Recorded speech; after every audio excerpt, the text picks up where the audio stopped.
जब आप सोने जाओगे ना उसके पहले ही राइटिंग प्रैक्टिस करना। इससे क्या होगा, सोने से तुरंत पहले आपके माइंड में कुछ पढ़ाई करी हुई है, कुछ लिखा हुआ है, तो उसको सोते टाइम भी आपको वही सब याद आएगा, रिवीजन होगा। क्योंकि मेरे साथ तो होता था, मैं जब रात को पढ़कर सोती थी ना तो मुझे सपने में भी आता था कि मैं रिवाइज कर रही हूँ, मैं ये सब्जेक्ट का सीएसआर का ये लिमिट था, ऐसा लिमिट था। तो उस जोन में हमें जाना है अभी, इसलिए एकदम सोते टाइम के पहले ही आपको पेपर सॉल्व करना है, राइटिंग प्रैक्टिस करनी है। बस कोई भी एक क्वेश्चन उठा लो रैंडमली, जो आपको पसंद है वो उठा लो, कुछ भी उठा लो और उसको लिखो। ठीक है, 5 मार्क्स का अज्यूम करो, 5 मार्क्स का आने वाला है और उसको लिखो। चौथी चीज मैं आपको बोलूँ, आपको राइटिंग प्रैक्टिस भी करनी है।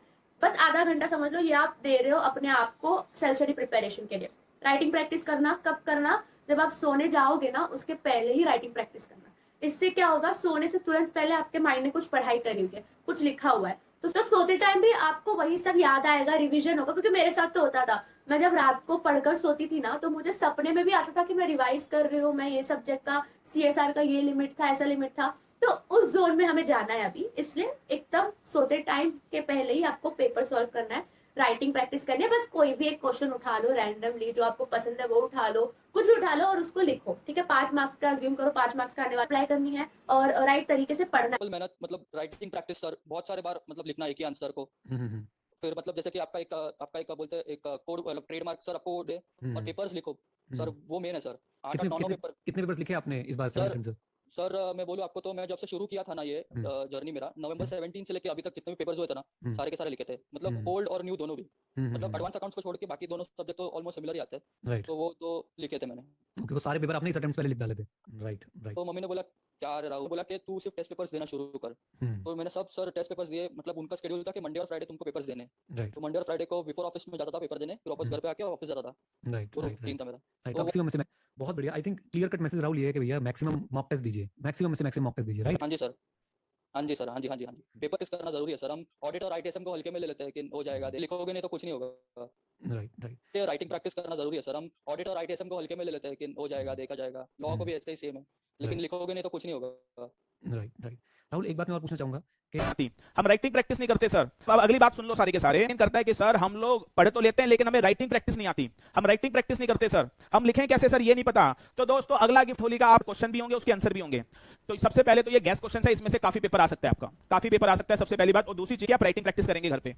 अगर बेटा अगर 101 क्वेश्चन की, हाँ जी यस, ये और ये सारी मैं आपको प्रैक्टिस कर लोगे। अब देखो तुम्हारे पास क्वेश्चन भी आंसर भी है। क्वेश्चन देखो, आंसर खुद लिखो और मैच कर लो कि भाई तुम्हारी राइटिंग कैसी है, तुम्हारी प्रैक्टिस कैसे चल रही है, तुम्हारा आंसर मैच हो रहा है या नहीं हो रहा है। आपसे मैं पूछता हूं, अगर 101 क्वेश्चन की राइटिंग प्रैक्टिस कर ली, ज्यादा नहीं करना, रोज के 2-3 क्वेश्चन प्रैक्टिस कर लो। अगर वाला हूं, आप मुझे बताओ क्या राइट सीरीज लेने की जरूरत है। डेट ऑफ सवाल पूछता हूं, अगर तुम 101 क्वेश्चन की प्रैक्टिस कर लोगे। अब देखो तुम्हारे पास क्वेश्चन भी आंसर भी है। क्वेश्चन देखो, आंसर खुद लिखो और मैच कर लो कि भाई तुम्हारी राइटिंग कैसी है, तुम्हारी प्रैक्टिस कैसे चल रही है, तुम्हारा आंसर मैच हो रहा है या नहीं हो रहा है। आपसे मैं पूछता हूं, अगर 101 क्वेश्चन की राइटिंग प्रैक्टिस कर ली, ज्यादा नहीं करना, रोज के 2-3 क्वेश्चन प्रैक्टिस कर लो। अगर 101 क्वेश्चन की प्रैक्टिस हो गई तो मैं पूछता हूं आपसे कि आपकी जबरदस्त राइटिंग प्रैक्टिस हो जाएगी, इससे ज्यादा कुछ करने की जरूरत है नहीं। बाकी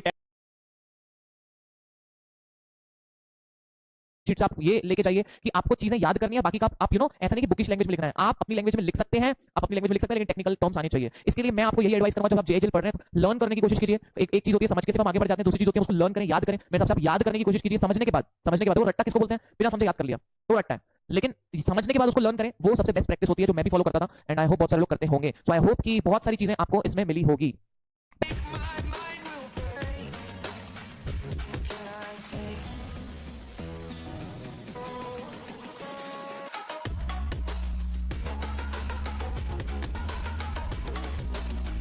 It is ability to memorize, concentrate better and learn faster. Don't it's your nostril the ability to memorize better and learn faster. Don't worry about the taste. You'll find that you are able to concentrate better, focus for a longer period of time and able to memorize things faster. Now let us quickly discuss Vedic medicine. Focus for a longer period of time and able to memorize things faster.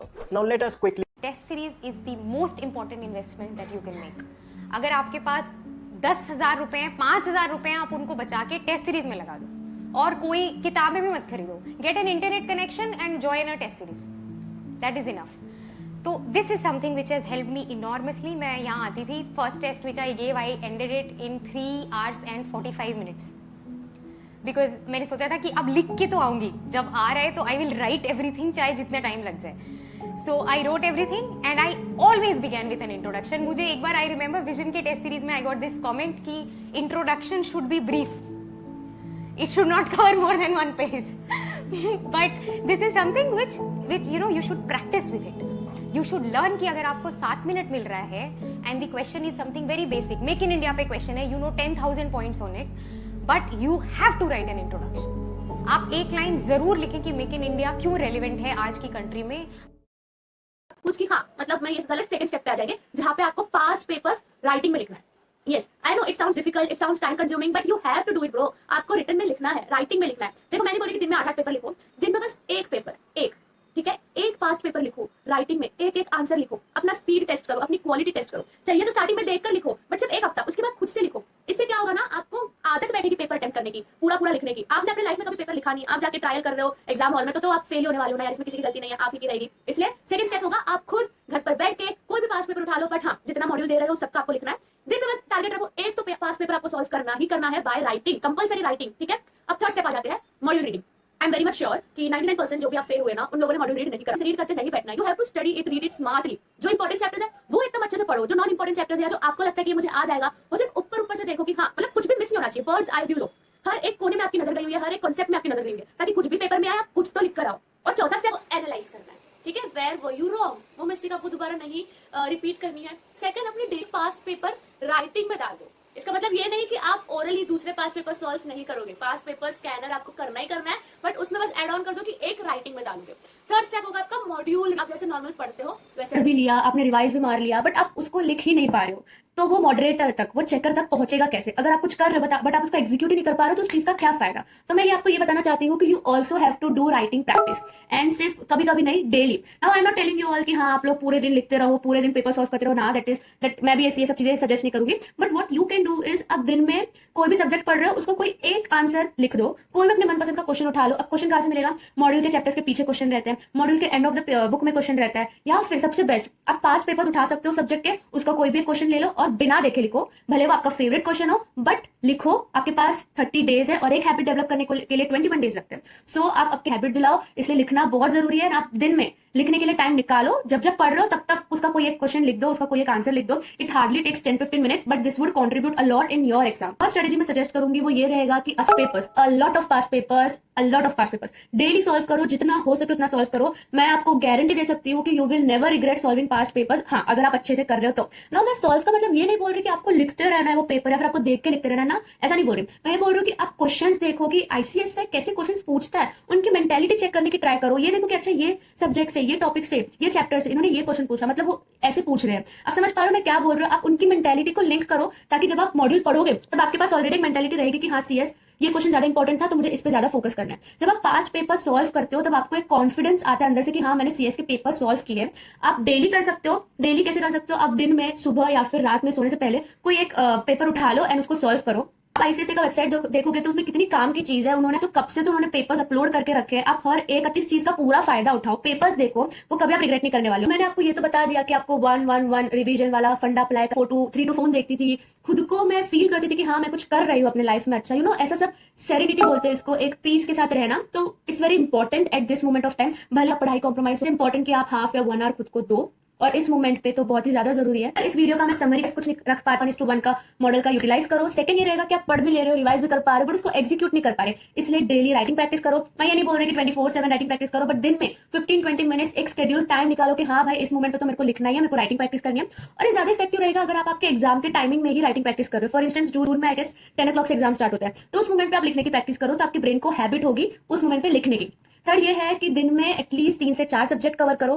Fourth ये है कि past papers solve करो। And last but not the least, आप बस खुद को खेलो and अपनी energy को करो। बेसिकली तो मैं जमीन ऊपर नीचे हो जाए, स्कैनर खरीदना, स्कैनर से पढ़ना है। और मैंने स्कैनर से पढ़ा और एग्जाम में मोस्ट ऑफ आपका जो भी क्वेश्चन पेपर आएगा पास ही आते हैं। सिर्फ उसी के लिए नहीं, जो कॉन्फिडेंस डेवलप होता है ना भाई स्कैनर पढ़कर, वो जब आप खुद पढ़ोगे ना तभी आपको समझ में आएगा। तो third important source is scanner. भले आप आपका क्लासेस का नोट्स कर लो, बट अगर आप 100% प्रिपेयर नहीं हो, ठीक है। अब आपका फोर्थ इंपॉर्टेंट सोर्स हो जाता है, बस से उसको पढ़। जब तक मुझे वो मेरा रिवीजन नोट ना मिले तब तक मैं तो हड़बड़ा जाऊंगी कि अरे वापस से पढ़ना, मतलब पूरा रीड करना, पूरा मेरे को अपने लैंग्वेज में जॉट डाउन करना, पूरा हिंदी में वापस समझना बहुत मुश्किल हो जाता। रिवीजन नोट है तो मेरे को कोई टेंशन नहीं आता, मैं 2 मिनट में आपको पढ़कर बता सकती हूँ। अभी भी जब कभी मेरा कुछ इंटरव्यू वगैरह होता है तो मैं मेरा रिवीजन नोट निकालती हूँ और मैं पढ़कर मेरा, तो रिवीजन नोट से पहला प्रायोरिटी आपका होगा क्लासेस का नोट्स, दूसरी प्रायोरिटी होगी आपकी मॉड्यूल रीड करना, तीसरी प्रायोरिटी होगी आपकी स्कैनर सॉल्व करना, और जो चौथा है वो प्रायोरिटी नहीं है, बट वो सोर्स से आप कभी भी पढ़ सकते हो, उसका कोई अरेंजमेंट नहीं है, ठीक है। पीटीओ के लिए जेब में कैसे करना है? देखो, one of the most effective tips of learning the keywords is by writing them. So you make it sure that you're writing all the keywords and all the technical words. जब आप लिखते हो तो ज्यादा समय के लिए आप चीजों को रिटेन करते हो. बट लिखना कैसे है? कॉपी पेस्ट नहीं करना है. ये कोई राइटिंग इंप्रूवमेंट की क्लास नहीं है बेटा. आप अगर लिखते हो, सबसे पहली बात तो आपने कॉन्सेप्ट समझ लिया है, आपने लर्न किया है, रीड कर करके रीडिंग इट अलाउड, आपने उसको क्या किया है? लर्न किया है. लर्न करने के बाद क्लोज योर बुक्स. एक बार आप आपकी बुक्स को क्लोज कर देते हो, try reviving whatever you have learned. Once you revive whatever you have learned, take a notebook and write down all the points that you have learned. तो जब आप लिखते हो आपको और भी क्लैरिटी आती है कि कौन सी चीजें आप अच्छे से रिवाइव कर पा रहे हो और कहां पे आप अटक रहे हो. ओके, तो पहली बात तो understand the concepts, reading it allowed, आपने उसको क्या किया है? लर्न किया है. लर्न करने के बाद क्लोज योर बुक्स. एक बार आप आपकी बुक्स को क्लोज कर देते हो, try reviving whatever you have learned.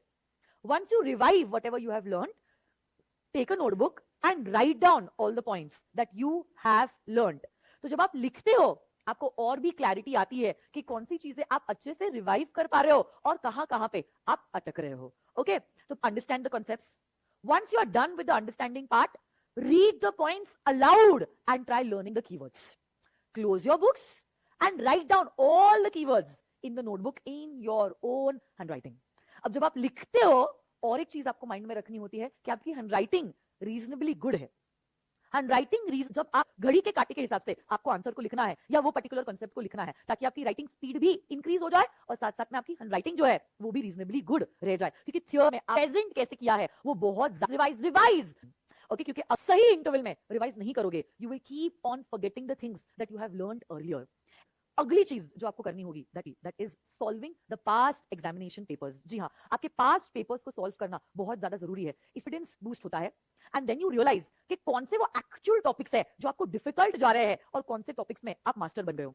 क्योंकि एग्जाम एक दिन पहले आपको वो टॉपिक्स को भी रिवाइज करना होता है जो आपके लिए इजी है, along with that आपके लिए डिफिकल्ट है. तो अब आपको कुछ टॉपिक्स डिफिकल्ट जा रहे हैं, you have to make it sure which topics are difficult and you have to make those topics so thorough that get converted into your strength. तो थोड़ा बहुत आप कुछ फिजिकल एक्सरसाइज करें या तो योगा या प्राणायाम करें so that your mind is calm. और मॉडल से किया हुआ था. फिर आपको इसका स्कैनर खोलना है. अब जब आप स्कैनर खोलोगे, स्कैनर से पढ़ोगे, तब आपको कोई भी चैप्टर में दिखेगा कि अरे कुछ यूनिक क्वेश्चन है ही नहीं. फिर जब आप पढ़ने बैठोगे दूसरी बार वो सब्जेक्ट, वो टॉपिक ना, तब आपको वो टॉपिक का स्कैनर नहीं पढ़ना है. ठीक है, बट फर्स्ट टाइम ताकि आप समझ सको कि कौन से चैप्टर में यूनिक क्वेश्चंस है, कौन से चैप्टर में बस थियोरेटिकल नॉर्मल क्वेश्चंस है.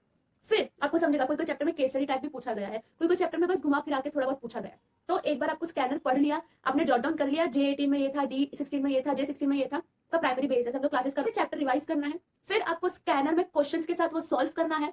Solve in the sense orally करो, कोई प्रॉब्लम नहीं है, पढ़ना है. ये 3 ऐसे जाएगा आपका स्टेप. जी एंड कॉन्स्टिट्यूशन जो भी आपका प्राइमरी बेस है, हम लोग क्लासेस का नोट्स, उससे चैप्टर रिवाइज करना है.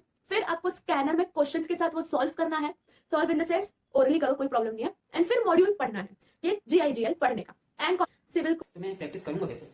उसके लिए इंपॉर्टेंट चीज़ है फर्स्ट रिवीजन करने के बाद चीज़ें थोड़ी थोड़ी याद रहती हैं, तभी तो एक प्रॉब्लम लिखोगे. प्रैक्टिस क्या करोगे जब कुछ समझ में नहीं आएगी? इसलिए फर्स्ट रिवीजन जरूरी है, बहुत जरूरी है. तो फर्स्ट रिवीजन करा, उसके बाद राइटिंग प्रैक्टिस करो अच्छे से, मतलब एक बार लिख के देखो, और किसी से चेक मत करो, खुद ही चेक करो उस राइटिंग को, तो तुमने लिखा क्या है. ठीक है, तो इससे एक इंपॉर्टेंट चीज़ तुम्हारे अपनी गलती समझ में, तुम खुद ही हंसोगे अपनी चीज़ों को, मतलब तुम लिख क्या रहे हो कि ये सब में एग्जाम कैसे मार्क्स देगा. ठीक है, क्योंकि मैंने प्रैक्टिस नहीं की थी, और बिकॉज मेरे क्या है मार्क्स, मेरा थोड़ा राइटिंग स्किल्स थोड़ी सी अच्छी हैं, क्योंकि मुझे लगता है, बट है ऐसा शायद. तो मैंने इतनी ज़्यादा प्रैक्टिस नहीं की थी, मैंने स्कैनर्स भी खरीदे नहीं थे. स्कैनर्स आप टेलीग्राम कहती है, हाउस कीवर्ड एटसेट. तो ये चीज़ें करनी है आपको राइटिंग प्रैक्टिस में. राइटिंग प्रैक्टिस में थोड़े कीवर्ड्स पे ध्यान दो, फोकस ऑन कंसेप्ट में, प्रोविजन अच्छे से लिख रहे हो कि नहीं, कंक्लूजन अच्छे से लिख रहे हो कि नहीं कंपनी लॉ में. तो पहले फैक्ट्स आते हैं, देन प्रोविजन आता है, सॉरी पहले प्रोफैक्ट्स आता है, उसके बाद कंक्लूजन. तो आप ऐसा लिखना. ठीक है, तो 5 पूरा लाइन का हो सकता है. फैक्ट्स 2-3 लाइन से ज़्यादा मत लिखो, 3 लाइन से ज़्यादा फैक्ट्स में जो अपनी केस में दिया होता है वो फैक्ट्स लिखो, और उसके बाद कंक्लूजन लिख दो कि यार पहले उसके बाद कंक्लूजन का पार्ट लिखो. ठीक है, तो ये आपको करना है. Then now with the revision part, अब जब अपना मॉड्यूल से आपने रीडिंग कर लिया, किसी भी नोट से कर लिया, ठीक है, उसके बाद सेकंड रिवीजन में आपको क्या थोड़ा सा फोकस किस में करना है, चीज़ों में, सेक्शंस में. ठीक है, थोड़ा सा नोट्स बना लो, पेस्ट कर लो जो चीज़ें समझ में नहीं, इंपॉर्टेंट चीज़ें. ठीक है, राइटिंग प्रैक्टिस थोड़ी थोड़ी यहाँ पे करते जाओ, और थर्ड रिवीजन में भी उसी से रिवीजन करो, मॉड्यूल से हाईलाइट करते जाओ, उसको ही रिवाइज करो. एंड अगर बहुत जल्दी हो जाता है थर्ड रिवीजन, तो फोर्थ रिवीजन भी करो. तो ये चीज़ें करनी है, ऐसी करनी. टाइम फर्स्ट रिवीजन में 1 महीने लगेगा, बता रहा हूँ 1 महीने लगेगा. 20 to 25 days for the second revision, 20 days मान के चलो. 10 to 15 to 18 days for the third revision. And तो मतलब फर्स्ट रिवीजन में टाइम लगता है, तो उसको टाइम वो बहुत ज़रूरी है टाइम. ठीक है, वहाँ पे चीज़ें कंसेप्ट क्लियर करो, डाउट्स जितने हैं वो सारे क्लियर करो. ठीक है, तो इस हिसाब से अगर देखा जाए तो आप 3 रिवीजन है ना, इसका मतलब क्या होता है कि आप जो भी कंटेंट पढ़ोगे, जो भी चैप्टर पढ़ोगे, उसके पहले उसका क्वेश्चन सॉल्व कर लो। You know, if you remember guys, मैंने हाउ टू स्टडी में ये बताया हुआ था। So this is simply that, and it is very very very helpful and very very very needful, because इसी से सही पढ़ाई होती है। तो नेक्स्ट टाइम जो भी आप चैप्टर देखोगे, उसके पहले उसके क्वेश्चन सॉल्व करो। अब how are you going to implement it? देखो, मुझे नहीं चाहिए कि आप उसका क्वेश्चन देखो, आंसर पढ़ो, रट्टा मारो, दूसरा क्वेश्चन देखो, रट्टा मारो, उसी में आपके 3 घंटे निकल जाएंगे। इस तरीके से इंप्लीमेंट नहीं करना है। आपको क्या करना है, मतलब आपने जो भी चैप्टर उठाया, उसका स्कैनर देखा उस चैप्टर का, या फिर पास्ट पेपर देखा, और उस चैप्टर में से देखिए कि किस किस टाइप के क्वेश्चंस आईसीएसआई वाला पूछता है, या फिर आईसीएआई, क्योंकि सीएस में मेरे वीडियो देख रहे हैं एस्पिरेंट्स, तो पूछ रहे हैं किस टाइप के पूछ रहे हैं, एंड बस उसका आंसर ओवरव्यू ले लिया, अच्छा ओके ये भी एक चैप्टर का पार्ट होगा, एंड फिर आप पढ़ने बैठो। It is going to create wonders guys, ठीक है। अब हम आते हैं हमारे बोलना नहीं है, तो बस इसी तरीके से कोई कॉन्सेप्ट समझो कि आप उसको समझा सको किसी और को। This is the correct way of study. अब हम आता होता है पोस्ट टेस्ट में, आप क्या करते हो, आप खुद ही अपना क्वेश्चन फ्रेम करते हो। इससे आपका दिमाग चलता है, जिसकी हमको अभी सबसे ज्यादा जरूरत है ना। आप जो भी कंटेंट पढ़ रहे हो, जो भी चैप्टर पढ़ रहे हो, जैसे ही पढ़ के हो जाता है, फिर खुद ही सोचो कि ये चैप्टर से क्या क्या क्वेश्चंस बन सकते हैं, ये पैराग्राफ से क्या क्या क्वेश्चंस बन सकते हैं, और खुद ही उसका आंसर भी लिखो या उसका आंसर भी डिसाइड करो। आप आंसर्स नहीं बना रहे हो, आप क्वेश्चंस बना रहे हो, ठीक है। खुद एग्जामिनर बन रहे हो, आप खुद क्वेश्चन फ्रेमर बन रहे हो। बहुत ही अच्छी टेक्निक है, मुझे तो बहुत पसंद आई ये टेक्निक, और मैं करती भी थी। मुझे तो ऐसा लगता था कि मैं एग्जामिनर की अच्छी टेक्निक है, मुझे तो बहुत पसंद आई ये टेक्निक, और मैं करती भी थी। मुझे तो ऐसा लगता था कि मैं एग्जामिनर की सीट में बैठी हूँ, ठीक है। बहुत अच्छा लगता है, खुद ही क्वेश्चन फ्रेम करते हो। और मैं क्या करती थी, क्वेश्चन फ्रेम करती थी, फिर जाती थी अपने दोस्तों के पास और बोलती थी चल इसका आंसर बता, इसका आंसर बता। तो मतलब ऐसा लगता था, वाह बहुत मजा आती थी, इन शॉर्ट, ठीक है। सो टेक्निक इज आप क्वेश्चन फ्रेम करना है। ये रीटेस्ट जिसमें आपको पहले क्वेश्चन सॉल्व करना है, फिर पढ़ना है। Second is spaced study technique, जिसका मतलब आपको इंटरवल्स में रिवाइज करते रहना है वो टॉपिक। थर्ड इज ऐसे पढ़ो जैसे आप एक पास आके बच्चे को एक्सप्लेन कर सको। एंड फोर्थ इज पढ़कर हो जाए, उसके बाद आपको क्वेश्चंस खुद बनाना है, ठीक है। So I hope this video techniques के बारे में इररिलेवेंट चैप्टर्स हो जाएगा। उसके बाद आपको स्कैनर सॉल्व करना है, ठीक है। Scanner is must. आप एग्जाम देने जाओगे उसके पहले स्कैनर सॉल्व करना इज मस्ट, बिकॉज यार वही सब कुछ है, स्कैनर ही सब कुछ है। आप जब वो सॉल्व करोगे ना, इतना अच्छा कॉन्फिडेंस आएगा ना आपके अंदर, उसी की जरूरत है आपको अभी एग्जाम में।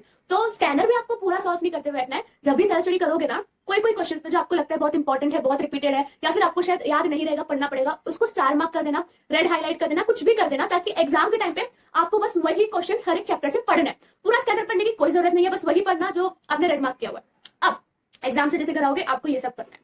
दूसरे दिन जब सुबह उठोगे, तब आपकी क्लासेस का नोट्स होगा ना, वो रिवाइज कर लेना, ठीक है। जब पढ़ने बैठोगे कि यार अब नहीं तो कब, आपको डिफरेंस दिखना स्टार्ट हो जाएगा। बस 5 दिन के लिए अपने आप से बोलोगे, जब पढ़ने बैठोगे कि यार अब नहीं तो कब, आपको डिफरेंस दिखना स्टार्ट हो जाएगा। और ये वीडियो इतना short. Where to practise question, या तो आपको कोई मटेरियल आप गलती ना करो और आपको कॉन्फिडेंस आए, उसके लिए you need to practise questions a lot.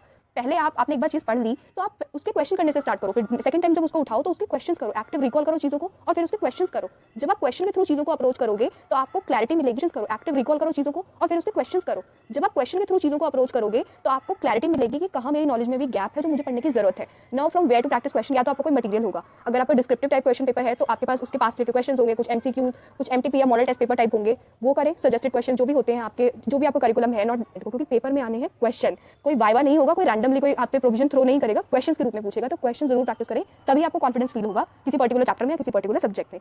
सो जैसे ने कल मुझसे फिर रिवाइज कर रहे हो। पढ़ाई कैसे होती है? QPR, ठीक है। अब ये QPR मेथड क्या है? ये कोई मेथड मतलब नहीं है कि तुम गूगल करोगे तुम लोग को नहीं मिलने वाला है, ये थी। और ऐसे ही पढ़ना चाहिए, पढ़ाई होती है, यही इफेक्टिवली पढ़ाई होती है। सो आपको क्या करना है ना, मैं आपको 3 स्टेप मॉडल दे रही हूँ, इसी तरीके से पढ़ना है। Step model which you have to follow from now onwards, ठीक है। सबसे पहले तुमको क्या करना है, समझ लो फैक्ट्रीज एक्ट, ठीक है। हमारे मेरे टाइम पे फैक्ट्रीज एक्ट हुआ करता था, जो तुमको आई गेस DIGL में होगा, या फैक्ट्रीज एक्ट पढ़ना है। तो क्लासेस में तो तुम्हारा चैप्टर हो गया होगा, अब तुमको खुद को ये चैप्टर पढ़ना है। सबसे पहले तुमको वो चैप्टर के क्वेश्चन सॉल्व करने हैं। Don't ask such silly questions, क्या रे दीदी मेरा चैप्टर ही पढ़ के नहीं हुआ तो मैं क्वेश्चन क्या सॉल्व करूं? अरे बाबा, यही तो ट्रिक है, यही तो गेम है। आपको सबसे पहले क्वेश्चंस देखना है, solve in the sense literally आपको खुद नहीं इमेजिन करना है इसका आंसर क्या होगा। अरे पढ़ लो, क्या फर्क पड़ता है। मेरा बोलने का मतलब क्या है, तुम लोग कोई भी चैप्टर देखो, उसके पहले उसका स्कैनर उठाओ और देखो कैसे क्वेश्चंस पूछे गए हैं उस चैप्टर से। तब तुम लोग को समझेगा कि वो चैप्टर में कौन सा पार्ट कितना इंपॉर्टेंट है। ये तुमको कोई बताएगा नहीं, तो तुम्हारे प्रोफेसर को तुमको बोलेगा नहीं ये चैप्टर में ये इंपॉर्टेंट है, ठीक है। ये तुमको खुद को एनालाइज करना है। कैसे करोगे? क्वेश्चन सॉल्व करके। अगर तुम्हारे पास स्कैनर नहीं है, डोंट वरी, मैं डिस्क्रिप्शन वो चैप्टर से कितने क्वेश्चंस पूछे गए, और जहां भी समझ लो डिसेंबर 18 में पूछा गया, तो वो चैप्टर में इंडेक्स में या वो या फिर आपको माइंड मैपिंग या कुछ भी नोट्स ही आपको एक दिन के बाद रिवाइज करना है। आपने जो भी आज पढ़ा सुबह के सबसे पहले रिवाइज करना है। सिर्फ हाइलाइटर्स वाला रिवाइज कर लो, सिर्फ इंपॉर्टेंट पॉइंट रिवाइज कर लो, बट करो, छोड़ना मत। ये जब तुम कंसिस्टेंट करने लगोगे ना, अपने आप अंदर से कॉन्फिडेंस आएगा। अगर आउट ऑफ ट्रैक रिवाइज करते हो, तब आप उस चीजों से कनेक्टेड रहते हो और आपको सब याद रहता है, which is very much required in this course. तब जाके तुम्हारा एक साइकिल पढ़ाई का कंप्लीट होता है, ठीक है। हमने क्या समझा, क्या देखा, कीप करते हैं। पहले क्वेश्चन सॉल्व करते हैं, question solve in the sense questions देखते हैं कि इस चैप्टर में से कैसे कैसे क्वेश्चंस पूछे गए हैं, फिर वो चैप्टर को पढ़ते हैं एंड फिर उसको रिवाइज करते हैं।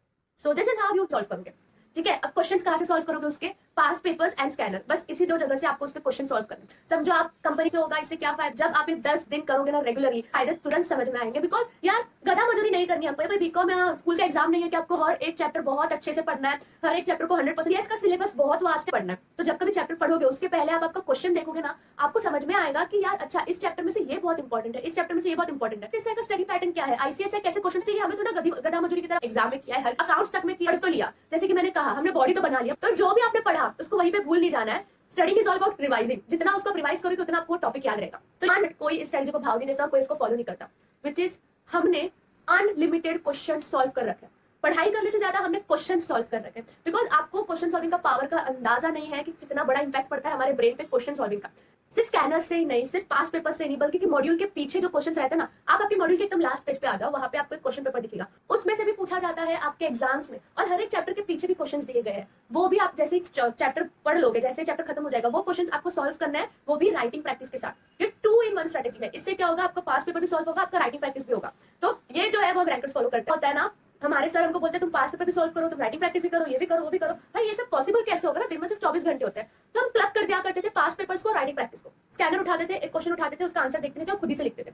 इससे क्या हुआ, राइटिंग प्रैक्टिस भी हो गया और स्कैनर भी सॉल्व हो गया। तो ये स्ट्रेटेजी एक सीक्रेट स्ट्रेटेजी है, काम हो सकता है। और यार इसका तो मैं इंपैक्ट क्या बताऊं आपको, धीरे धीरे सब समझेगा। ये सब जब आप फॉलो करोगे ना, आपको 10 दिन भी होता था, मुझे इतना फर्क नहीं पड़ता था, मैं उसको एक्सपीरियंस होगा ना, कुछ मिशन होगा कि ठीक है। मैं क्या करती थी, मैं मेरे रूम से वो बुक उठा के सीधा रूम में जाती थी, हॉल में, और सोफे बैठ के पढ़ती थी, और पूरा नहीं पढ़ती थी, स्कैनर पढ़ती थी। ठीक है, स्कैनर पढ़ना इज मोर इफेक्टिव देन आपका मॉड्यूल पढ़ना या आपका बुक पढ़ना, क्लासेस का नोट्स पढ़ना। और स्कैनर पढ़ना is more easy than all of that, सबसे इजी और सबसे इफेक्टिव भी है। और जब आपका पढ़ने का मन नहीं करता तब तो ये इतना काम आता है ना, ट्रस्ट माय वर्ड्स, आपको इतना मजा आ जाएगा ये पढ़कर। अगर आपके पास स्कैनर नहीं है तो पास्ट पेपर्स का लिंक मैंने प्रीवियस में सीधा रूम में जाती थी, हॉल में, और सोफे बैठ के पढ़ती थी, और पूरा नहीं पढ़ती थी, स्कैनर पढ़ती थी। ठीक है, स्कैनर पढ़ना इज मोर इफेक्टिव देन आपका मॉड्यूल पढ़ना या आपका बुक पढ़ना, क्लासेस का नोट्स पढ़ना। और स्कैनर पढ़ना is more easy than all of that, सबसे इजी और सबसे इफेक्टिव भी है। और जब आपका पढ़ने का मन नहीं करता तब तो ये इतना काम आता है ना, ट्रस्ट माय वर्ड्स, आपको इतना मजा आ जाएगा ये पढ़कर। अगर आपके पास स्कैनर नहीं है तो पास्ट पेपर्स का लिंक मैंने प्रीति है, मैं सबसे पहले रिवाइज करती हूँ। ठीक है, एक बारी तो मैं फ्रेश भी नहीं होती हूँ, मैं मेरा मुंह भी नहीं धोती, मैं सीधा रिवाइज करने बैठती हूँ। क्योंकि उठकर अगर हमको हम कुछ ऐसी चीज करें जो हमको पूरे दिन करनी हो तो वो ज्यादा अच्छा रहता है। इसलिए मैं उठकर ही मेरे ब्रेन को आदत देती थी कि पहले पूरे दिन पढ़ना है, तो सबसे पहले रिवाइज कर, ताकि मुझे कॉन्फिडेंस है कि कल का मैं भूली नहीं हूँ। ताकि जब मैं पढ़ने बैठूं मेरे दिमाग में ये ना चले कि नहीं तू भूल गई है, तू भूल गई है, कल क्या तूने पढ़ा था। मन नहीं करता था तो यार पावर नैप ले लेती थी विदाउट एनी रिग्रेट, भले मैं सुबह ले। So thank you God for all this opportunity. मैं बस वहां पे बैठ के ग्रेटिट्यूड फील करती थी और भगवान को थैंक यू बोलती थी, और बस अपने आसपास नोटिस करती थी कि सब कितने खुश है। सो इससे मुझे बहुत अच्छा लगता था, और यही एक ज्यादा कंट्रीब्यूट किया है मेरे रैंक में। इसे बना के रखा है पूरे तक सेल्फ स्टडी करें कि आप पूरे दिन में, मैं नहीं बोल रही कि शाम में या बस एक टाइम ऐसा निकालो जहाँ पे आप भगवान को शुक्रिया बोल रहे हो, अपने इस लाइफ के लिए शुक्रिया बोल रहे हो, आप पेपर दे पाओगे, आप 100% के लिए शुक्रिया बोलो। घर पे मेरे ही रूम में, और मैं सोचती थी कि अच्छा अब दूसरे दिन मुझे क्या पढ़ना है। सो 9 to 9:30 मेरा सोचने का टाइम होता था कि मैंने कितना पढ़ लिया है, अब क्या पढ़ना है, मैं कहाँ लैग कर रही हूँ, कहाँ मैं अपने आप को इंप्रूव कर सकती हूँ। ये डेली होता था, इससे हमें डेली हम अपडेटेड रहते कि हमारे इसमें रूटीन में क्या गड़बड़ी चल रही है। 9:30 to 11 भी काफी लोग बोलते कह रहे हैं इस टाइम पर तुम्हारा खाना प्लीज जो मुझे चाहिए स्टार्ट कर लो। पूरे दिन में वो ये रहेगा कि एक तो पास्ट पेपर सॉल्विंग, ठीक है, मैं ये नहीं बोल रही करो बस कैसे लिखा जाता है, ये आप कभी भी कर सकते हो। जब आप खाना 10-15 मिनट फोन देख लिए, जब आप एकदम फ्री बैठे रहते हो तब देख सकते हो, जब आपको बोर हो रहा होता है तब देख सकते हो, लंच ब्रेक पे देख सकते हो, क्लासेस के ब्रेक पे देख सकते हो। बस 10-15 मिनट निकालने में क्या जाता है ना। इससे क्या होगा ना, आप डेली जब ये रूटीन स्टार्ट करोगे पेपर सॉल्विंग का, जब आप सेल्फ स्टडी करने बैठोगे और स्कैनर उठाओगे तब आपका माइंड अलग ही लेवल का कॉन्फिडेंस आ जाएगा। आप आपके माइंड में क्या बोलोगे, ये तो मैंने पढ़ा हुआ है, उससे पढ़ने की पास्ट पेपर सॉल्व करने लिंक मैं डिस्क्रिप्शन पर दे रही हूँ। फिर आपको राइटिंग प्रैक्टिस भी करनी है, बस आधा घंटा समझ लो ये आप दे रहे हो अपने आप को सेल्फ स्टडी प्रिपरेशन के लिए। राइटिंग प्रैक्टिस करना कब करना, जब आप सोने जाओगे ना उसके पहले ही राइटिंग प्रैक्टिस करना। इससे क्या होगा, सोने से तुरंत पहले आपके माइंड में कुछ पढ़ाई करी हुई है, कुछ लिखा हुआ है, तो सोते टाइम भी आपको वही सब याद आएगा, रिवीजन होगा। क्योंकि मेरे साथ तो होता था, मैं जब रात को पढ़कर सोती थी ना तो मुझे सपने में भी आता था कि मैं रिवाइज कर रही हूँ, मैं ये सब्जेक्ट का CSR का ये लिमिट था, ऐसा लिमिट था। तो उस जोन में हमें जाना है अभी, इसलिए एकदम सोते टाइम के पहले ही आपको पेपर सॉल्व करना है, राइटिंग प्रैक्टिस करनी है। बस कोई भी एक क्वेश्चन उठा लो रैंडमली, जो आपको पसंद है वो उठा लो, कुछ भी उठा लो और उसको लिखो। ठीक है, 5 मार्क्स का अज्यूम करो 5 मार्क्स का आने वाला है, और उसको लिखो। चौथी चीज मैं आपको ये बोल रही हूँ, आपको राइटिंग प्रैक्टिस भी करनी है। बस आधा घंटा समझ लो ये आप दे रहे हो अपने आप को सेल्फ स्टडी प्रिपरेशन के लिए।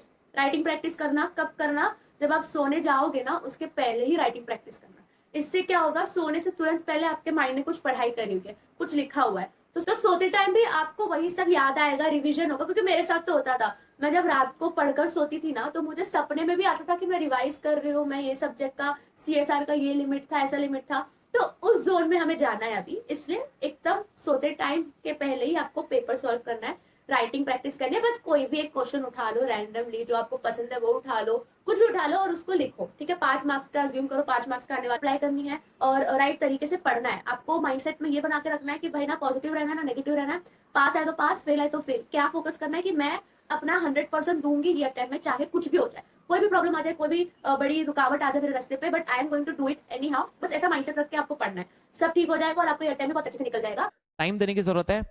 जब तक याद नहीं होता तब तक उसको लर्न करने की कोशिश करो, बिना देखे देखो मेरे को कितना आ रहा है, नहीं आ रहा फिर से एक बार पढ़ो, थोड़ा सा बचपन में हम कैसे याद करते थे उस तरीके से कोशिश करो, हो जाएगा।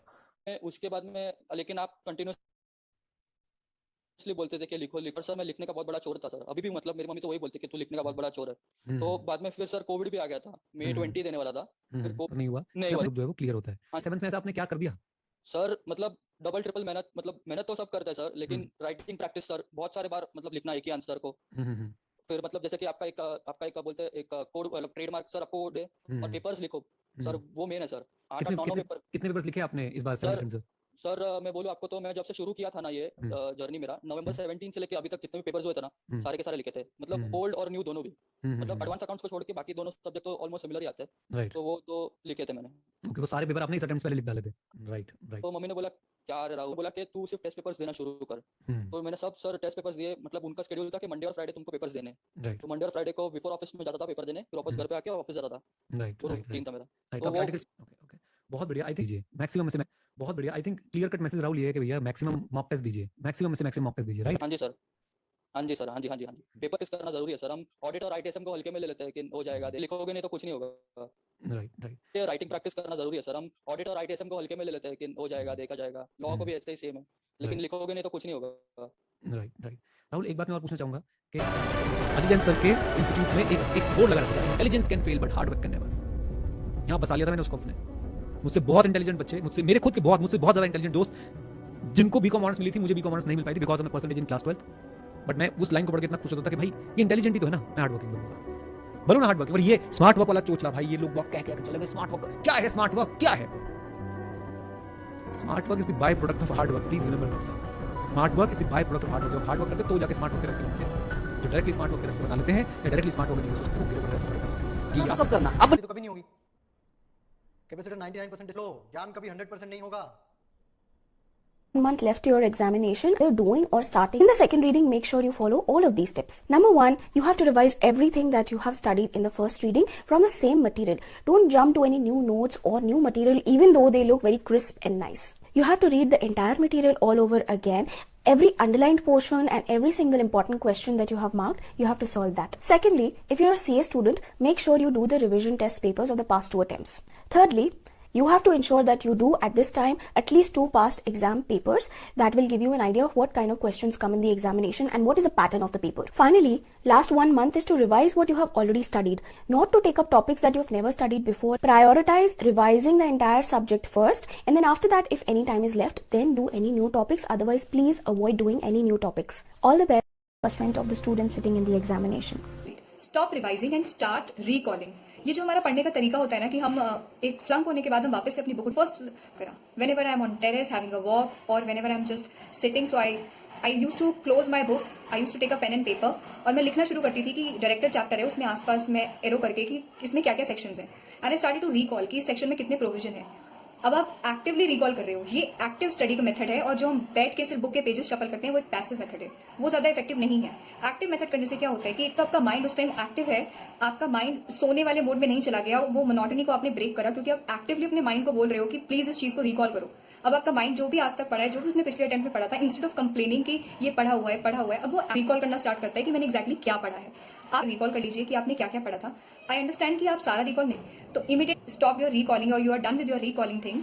अब वहां वापस से बुक खोलो या कोई रिविजनरी आप वीडियो सुन रहे थे तो वापस से और देखो कहाँ कहाँ पे गैप था। अब ये गैप पे आपको हमेशा से जिन सेक्शन पर आप कभी उसको स्पॉट नहीं करके, सामने बुक थी, आप जरा सा रुकते थे तो फटाफट बुक पर एग्जाम हॉल में, क्योंकि आपके पास बुक कॉलिंग सारे थ्योरी सब्जेक्ट्स आप ऐसे ही रिकॉल करके पढ़े, जो भी प्रोविजन है उसमें रिकॉल करें, recall as much as you can. Now I understand कि जब आप इस प्रोसेस को शुरू करेंगे तो रिकॉल करना बहुत आसान नहीं होगा, शायद बहुत मुश्किल हो रिकॉल करना, क्योंकि हमने अपने दिमाग को कभी आदत नहीं डाली कि आपको सिर्फ चीजें कंज्यूम नहीं करनी, अंदर नहीं डालनी, उसको रिकॉल भी करना है, क्योंकि 3 घंटे में एग्जाम की हमें बुक नहीं मिलेगी, हमें सब कुछ रिकॉल करके ही लिखना है। तो train your mind to recall things from now on. So stop, start recalling, revising and start recalling. I hope the playlist बना लीजिए जब भी ऐसे कभी बहुत लो सा काम करने का मन नहीं कर रहा है और ऐसे लग रहा है कि पता नहीं क्या होगा, मैंने अपनी प्लेलिस्ट बना रखी थी एकदम जोशीलाल फील हो। गो आउट, टेरेस पे जाओ, वॉक करो, अपने ईयरफोन्स प्लग करो, हाई वन बढ़िया से जोश वाले गाने सुनो, दैट कर हर मैदान फतेह, बहुत अच्छा लगेगा। स्थिति में उतना दम नहीं है कि आपको बर्बाद कर सके। आपकी मनस्थिति आपको परिस्थिति से पहले बर्बाद करती है। ज्यादातर लोग इसीलिए हार जाते हैं क्योंकि वो जीत से पहले ही मैदान छोड़ देते हैं। जिंदगी में बड़े निर्णय लो के मत देखना, क्योंकि पलट पलट के देखने वाले लोग कभी इतिहास नहीं रचते।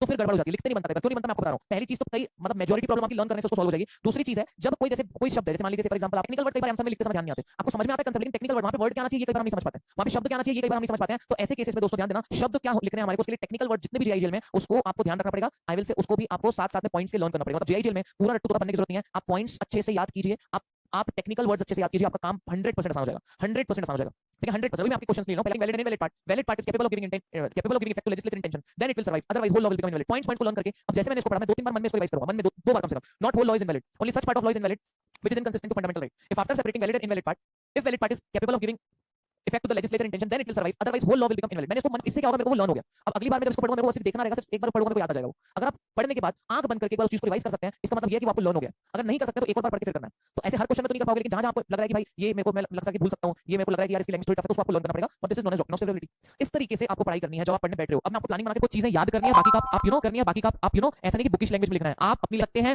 आप अपनी लैंग्वेज में लिख सकते हैं, लेकिन टेक्निकल टर्म्स आने चाहिए। इसके लिए मैं आपको यही एडवाइस करूंगा, जब आप जेएचएल पढ़ रहे हैं तो लर्न करने की कोशिश कीजिए। एक चीज होती है समझ के सिर्फ हम आगे बढ़ जाते हैं, दूसरी चीज होती है उसको लर्न करें, याद करें। मेरे सबसे आप याद करने की कोशिश कीजिए, समझने के बाद वो रट्टा किसको बोलते हैं, बिना समझे याद कर लिया तो रट्टा है, लेकिन समझने के बाद उसको लर्न करें, वो सबसे बेस्ट प्रैक्टिस होती है, जो मैं भी फॉलो करता था, एंड आई होप बहुत सारे लोग करते होंगे। सो आई होप कि बहुत सारी चीजें आपको इसमें मिली हो। Your own underlying key concepts. Imagine the questions that the examiner can ask, and if you get any insightful ideas, write them down in margin or in a separate notebook. If you're serious about passing the examination, then in the exam you have to write that answer. So how do you manage? So there are 3 steps. First, revise the concept so many times that you can quickly recall them. Step 2, from day 1 of your preparation, whether you're in coaching or in articleship, every time you get a chance to write really, really fast. Practice writing very fast. Step 3, track the time of your preparation, whether you're in, every time you get a chance to write really, really fast. Practice writing very fast. Step 3, in examination, book को continuously read करते हो, आपका mind used to हो जाता है उसकी text size से, उसकी फॉन्ट से। Whereas जब हम जंप करते हैं तो अनदर बुक, उसका text size, font, presentation, everything is very different. उसको रीड करना आर सेम, ज्यादा टाइम लगता है। आपने एनालाइज कर ली है तो आप उसके ऊपर past exam papers, RTPs, mock papers, amendments उनको ऐड ऑन जरूर कर सकते हो, बट वो बेस बुक जो आपको रिवाइज करनी है that should remain the same thing. If you completed the whole theory subjects, I would recommend that please go back to the past exam question papers and solve them. When you see the past exam questions, you are able to understand the importance of those topics a lot better. When you read a particular question, you are forced to think of those concepts. Your brain is triggered, it is pushed beyond its limit, and you will have to try to remember those concepts. You will have to try to frame your answer, how you're actually going to write the answers in the exam hall. Now when you try to do that, of course you are going to understand whether you are actually able to remember those concepts or not. If there are certain concepts you are unable to remember, then definitely you are going to go back and you are going to read those concepts all over again. Now when you read them all over again, you are more likely to remember it the next time. Moreover, now you also know what kind of questions can come on those concepts. So if I have to summarize these points, then I'm going to say let you know which topics are important and which are not. Secondly, they push your brain to remember those concepts again. They help you in framing the answers as how you would be writing in the exam hall. And thirdly, if you make any mistakes over here in solving those practical questions, then because you have made that mistake, it gives you a slight bit of fear, and then you remember those particular concepts a lot better. So every time we do a mistake, we always learn from it. So you're going to learn from your own mistakes, and as a result, you will remember those concepts a lot better. See, so all these new limits, all the penalties, all the new concepts that you're reading in theoretical subjects, please don't cram them, don't rectify them, okay? That is really not going to help you, because in the examination, especially in professional examination like CA, CS and CMA, ask questions based on certain concepts, case studies. So you basically have to understand those concepts, and accordingly you will have to get the answer. So conceptual clarity is really very important. Imagine tricks. So I started looking at all those subjects. I learned certain things. So I'm going to tell you, I'm not a tech freak, so it was hard, because you had to write those technical words as it is. And I got this one strat book, then I took up my phone, then I took up my earphones, and then I actually said every single word of that particular chapter. I read the whole chapter in my own, which was there in my phone. Basically the entire voice in my phone, it was available. Okay, then I had to figure out a way to fasten this. Downloaded one more A in my ears. From that, of course, I had the shorthand notes of that subject. So that I remembered the concepts for, and basically I was able to get final as well as this kind of audio. It works, but it is not always going to work in certain types of subjects, which questions that come in the examination. So with subjects wherein you get direct questions, with those kind of subjects, definitely you can use this technique of audio recording the entire chapter and then revising it. And of subjects which require you to have conceptual clarity, I really would not recommend this method For example, से पढ़ रहे होंगे, सोच रहे हो कहीं perfect practice material practice करना चाहिए था, या सिंपल वर्ड्स के अंदर बोलूं जो टेस्ट पेपर्स देने चाहिए थे। ये छोटी मोटी चीजों की वजह से जो उनका स्कोर और अच्छा हो सकता था, उन्होंने रिस्क लिया और वो अब पछता रहे हैं। बात 4,000 रुपए की भी नहीं है, बात ये उनके 6 महीने खमा के अंदर ना आए। मेरा कोर्स लो कि आप कोई ऐसा अरेंजमेंट अपने लिए कर पाओ जहां आप टेस्ट दे सको, एनालिसिस आपका कोई करके दे, आपको आपकी गलतियां बताए, आप रिवीजन क्लासेस प्रॉपर्ली अटेंड कर पाओ। I took it from Veds ICS और a test series before prelims itself. So एक तो ये जो inertia रहता है, that fear we have of test series, please, of writing test, please remove that. So I took GS test series from Vision IAS itself, and apart from that I joined test series before prelims itself. So एक तो ये जो inertia रहता है, that fear we have particular topic, but apart from that I gave around 25 full test. यार जो भी मुझे मिल जाते थे, है ना, बट यार अब मैं पर्सनली कोई मेरा एजेंडा नहीं है किसी उसके खिलाफ, बट मुझे एक बार ऐसा कीजिए, बट टेस्ट कीजिए पहले दे मुझे, जिसमें थोड़ा ऐसा लगता था कि यार I need to test myself in this particular topic, but apart from that I gave around 25 full test. यार जो भी मुझे मिल जाते थे, है ना, बट यार अब मैं पर्सनली कोई मेरा नहीं, यार जो आंसर्स वो देते हैं, एक तो पहले ये देखता था कि यार ये क्वेश्चन सपोज से मेरा क्वेश्चन सही भी हो गया, तब भी आई विल एनालाइज इट। अक्सर क्या होता है आपको second aim, first aim was test series I have to finish. Okay. So with that is the most important investment that you can make. अगर आपके पास 10,000 रुपए, 5,000 रुपए, आप उनको बचा के टेस्ट सीरीज में लगा दो और कोई किताबें भी मत खरीदो, get an internet connection and join a test series, that is enough. तो this is something which has helped me enormously. मैं यहाँ आती थी, first test which I gave, I ended it in 3 hours and 45 minutes, because मैंने सोचा था कि अब लिख के तो आऊंगी, जब आ रहा है तो आई विल राइट एवरीथिंग, चाहे जितना टाइम लग जाए। So I wrote everything and I always began with an introduction. मुझे एक बार आई रिमेंबर विजन के test series for both the subjects, and this other me a lot with genuine feedbacks they have. Like I get on each and every where it was my mistake, where other things. See a test series, a team. Online test series देखिए, सबसे पहले मैं online test series देखिए recommend करूंगी कि आप coaching institute की ना वेबसाइट्स को जाके चेक करिए। जैसे विजन आईएस की जो वेबसाइट का एक स्पेसिफिक कॉलम मिलेगा, सीरीज के प्लान्स होते हैं कि 6 months वाला करने देते हैं, तो वहाँ पे एग्जाम लाइक कंडीशन सिमुलेट होती हैं, जो कि बहुत इंपॉर्टेंट है, because you need to understand pressure को हैंडल करना नहीं सीख। मेरे साथ यही हुआ, बट मैंने एग्जाम लाइक कंडीशन में खुद को टेस्ट नहीं किया था, इसीलिए जब मैं पेपर देती थी तो मुझे एंग्जाइटी अटैक, जैसे ये वाली वो मेरे 29.5 समथिंग का जो टॉपर होता है उसकी आपको शीट 2 ऐसे मैंने प्रॉपर 3 घंटे में ये पूरा खत्म किया था। यू कैन सी इसकी जो चेक शीट है वो मेरे पास है नहीं, लेकिन 51। सो एक कॉन्फिडेंस भी आ गया था कि यार इसमें 51 आ गया, मेन एग्जाम में पास तो हो ही जाऊंगी। In SFM, the main reason behind that was due to mock tests and my preparation strategies. Out in completion of papers in a timely manner, and their doubt solving session has helped me in getting more teeth pattern, and their comments on answers has helped me in my answer patterns and my answer strength also. So for strengthening my answer, that the sessions has helped me a lot, somewhat in securing good marks in my attempt. So ठीक है, questions same जो question पूछे गए थे उन्हीं को standard मान के हर एक चैप्टर से हर एक लॉ सब्जेक्ट के 8-8 क्वेश्चंस आपसे पूछे जाएंगे। ठीक है, पांच चैप्टर फिर को आपको टेस्ट पेपर दिए से चैप्टर आपको दिए जाते हैं 7 दिन आपको दिए जाते हैं। तो फर्स्ट पेपर को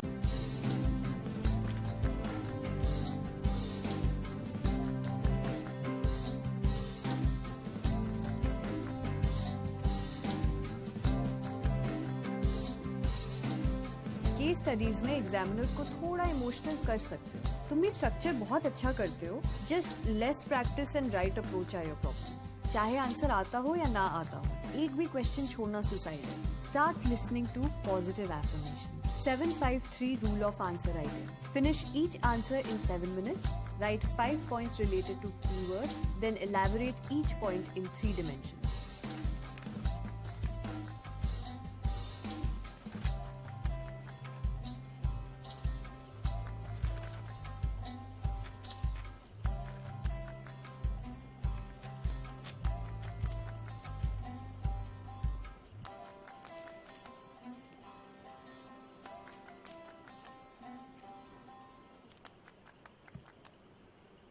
तुम्हें तो मैं अब नालायक लग रही होंगी।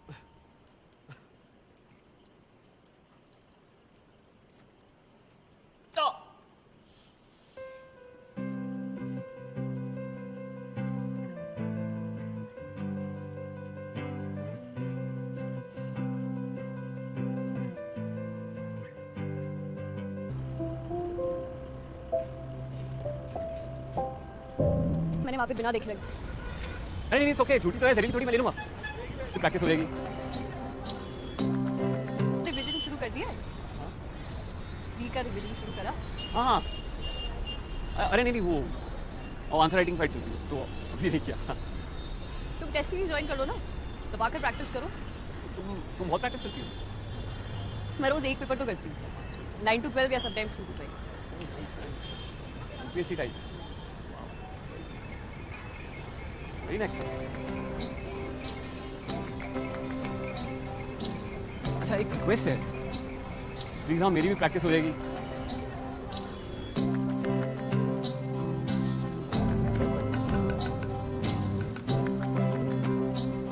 हो गया?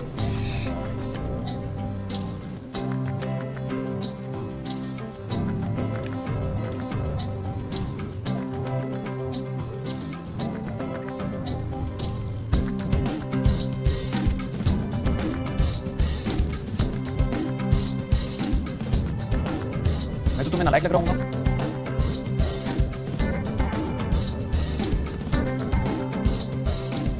दोस्ती बराबरी वालों से करनी चाहिए। मेरा स्कूल का एक्स बॉयफ्रेंड वो भी नालायक था, आज पायलट है and happily married. Lord, So why should ex-boyfriends have all the fun?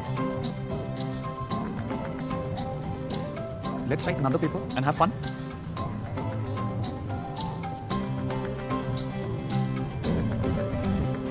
किस पे? अरे वो पहले रूम में ही पढ़ता था, तब वो टीवी नहीं चलता था दिन भर, फिर अंकल को कंप्लेन की तो उन्होंने डांट के का रूम छोड़ दिया।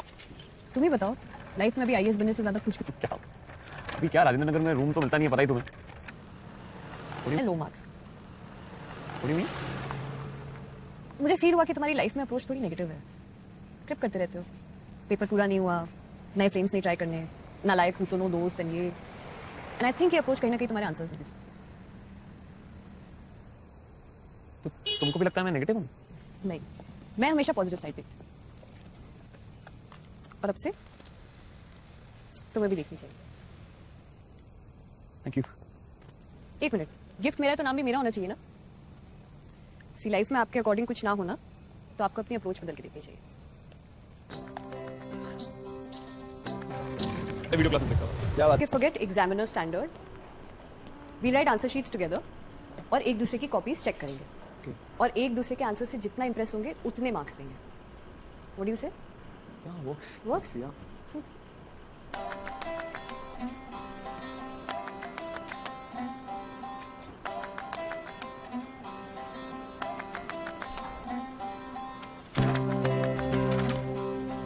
आंटी है अंकल? ये दवाई खा के सोई। 117 कुछ ज्यादा नहीं दे दिए, इतने टॉपर्स के आते हैं। 61 तुमने तो उसको फेल ही कर दिया। नहीं मैंने बिल्कुल, शिट, लक्ष्मीकांत अंदर भूल गई, आ रही हूँ। आप ना आप जाओ जल्दी जाओ। शक आ गया? अरे वो था ही नहीं, चला गया लगता है। चलो फिर चल के चलते हैं। चल के चलें?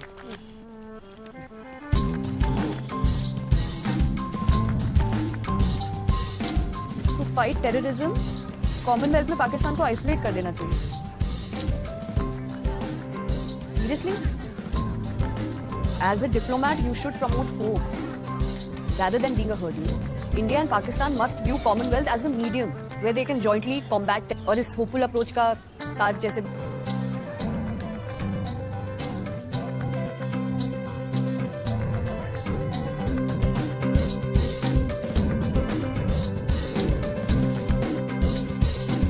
बाथरूम में चल गई, कल मिल लेना।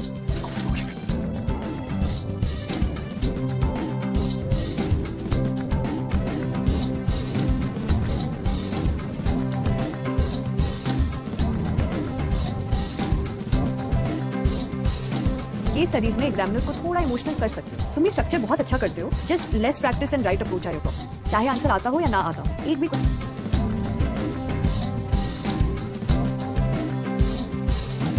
केस स्टडीज में एग्जामिनर को थोड़ा इमोशनल कर सकते हो। तुम ये स्ट्रक्चर बहुत अच्छा करते हो, just less practice and right approach are your problem. चाहे आंसर आता हो या ना आता हो, एक भी क्वेश्चन छोड़ना सुसाइड है। Start listening to positive affirmation. 753 rule of answer writing. Finish each answer in 7 minutes. Write 5 points related to keyword, then elaborate each point in 3 dimensions.